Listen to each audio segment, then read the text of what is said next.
Halo guys, di video kali ini kita akan membahas masalah Kominfo yang memblokir beberapa layanan seperti Steam, Epic Games, PayPal, dan lain-lain pada tanggal 30 Juli 2022. Banyak game yang terhubung dengan layanan tersebut tidak bisa dimainkan, dan mereka yang melakukan transaksi via PayPal kehilangan akses atas pembayaran yang memudahkan, apalagi buat freelancer. Sebelum masuk pembahasannya, bantu kami dengan like video ini dan tekan tombol subscribe jika merasa video ini bermanfaat. Sebelumnya kita harus mengetahui background masalah tersebut, yaitu diblokirnya banyak layanan seperti Steam, Epic Games, PayPal, dan lain-lain itu karena mereka belum mendaftarkan diri sebagai PSE, yaitu penyelenggara sistem elektronik yang resmi dari Indonesia. Seperti diketahui, pendaftaran ulang PSE ini diamanahkan oleh Peraturan Pemerintah Nomor 71 Tahun 2019 tentang penyelenggara sistem dan transaksi elektronik dan Peraturan Menteri Kominfo Nomor 5 Tahun 2020 tentang penyelenggara sistem elektronik, lingkup privat dan perubahannya. Berdasarkan tujuan dari pihak Kominfo, sebenarnya mereka itu baik, yaitu untuk mewujudkan equal flying field atau keadilan antara PSE dalam dan luar negeri. Selain itu, agar setiap PSE tunduk dan patuh pada aturan-aturan yang ada di Indonesia, termasuk soal pemungutan pajak. Kita sebagai pengguna pasti udah dipungut pajak kan setiap kita memakai layanan tersebut.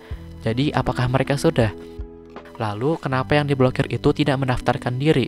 Ini seharusnya akan terjawab jelas seiring berjalannya waktu nanti. Di sisi lain, kita tidak bisa memastikan alasannya Kominfo memblokir secara serentak dan secepat ini. Inilah yang perlu diperhatikan oleh Kominfo. Jika tujuannya adalah secepatnya agar para penyelenggara layanan itu mendaftarkan diri, lalu kenapa malah pengguna layanan yang jadi kena imbas buruknya? Harusnya ada cara lain untuk melakukan persuasi seperti ini. Paling tidak ada peringatan yang cukup lama kepada para pengguna layanan, dan mungkin layanan yang akan ditutup itu nggak langsung ditutup secara bersamaan. Dan tetap saja penindakan ini ditujukan sebagai ajakan untuk mendaftarkan diri. Disinilah seharusnya peran media dalam memberikan informasi.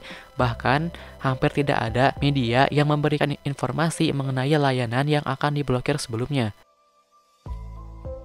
Kita bisa melihat dari kedua sisi, baik penyedia layanan maupun Kominfo kurang bijak dalam bertindak. Pihak penyedia layanan tidak mau ikut aturan setempat, dan pihak regulator yang bertindak terburu-buru yang akhirnya berefek buruk pada pengguna layanan dan Kominfo itu sendiri. Seakan-akan mereka itu tidak peduli kepada konsumen yang mendukung game secara legal dan pemasok devisa negara lewat PayPal. Harapan kita adalah agar kedua belah pihak bisa menyelesaikan masalah ini agar tidak banyak yang dirugikan. Jadi tidak ada yang sepenuhnya salah dan tidak ada yang sepenuhnya benar dalam kasus ini. Lalu bagaimana cara kita untuk menyikapi hal tersebut? Dari kebijakan yang diberlakukan oleh Kominfo, tentunya banyak pihak yang dirugikan. Oke, kita udah terpengaruh dan dirugikan, tapi jangan buat diri kita semakin rugi dengan postingan yang mengandung ujaran kebencian. Jadi ada yang namanya itu jejak digital, yang dimana mungkin itu akan sangat berpengaruh ke depannya. Mungkin saja ke depannya ketika masa-masa seperti ini sudah lewat dan ketika kita punya suatu kontrak pekerjaan atau ingin melamar kerja dengan pihak luar, mereka bisa melakukan background check, di mana mereka bisa mengetahui tingkah laku kita di sosial media.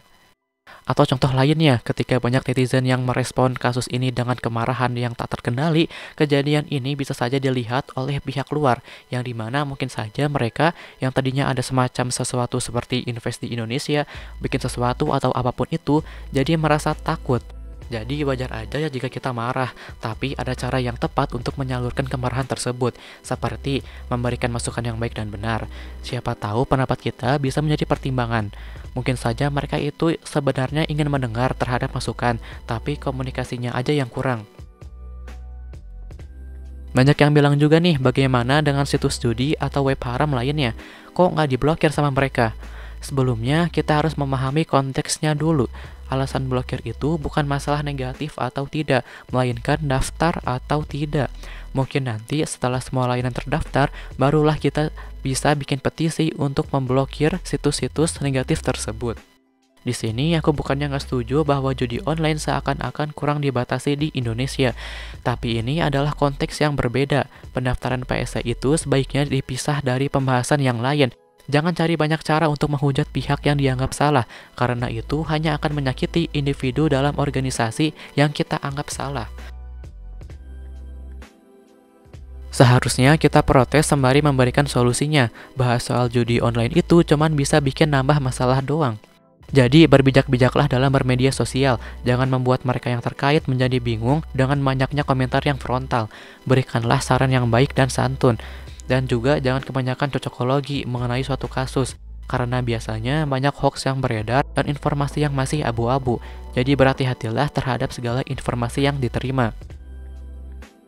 Untuk update setelah kasus ini, setelah beberapa hari Kominfo memblokir beberapa layanan, akhirnya mereka kembali membuka beberapa layanan tersebut seperti Steam, Epic Games, dan lain-lain. Aku sendiri kekurangan informasi mengenai ini, tapi yang jelas alasan kenapa mereka membuka kembali layanan yang diblokir adalah karena desakan dari beberapa pihak, dan jika terus diblokir maka akan berdampak pada ekonomi. Jadi kurang-kuranginlah panik attack-nya dan tetap tenang jika ada masalah seperti ini lagi. Jika ada yang kurang atau ada yang ingin ditambahkan, kalian bisa komen di bawah. Jangan lupa subscribe ke channel ini karena akan ada konten pembahasan lainnya. Itu aja untuk video kali ini dan sampai jumpa di video selanjutnya.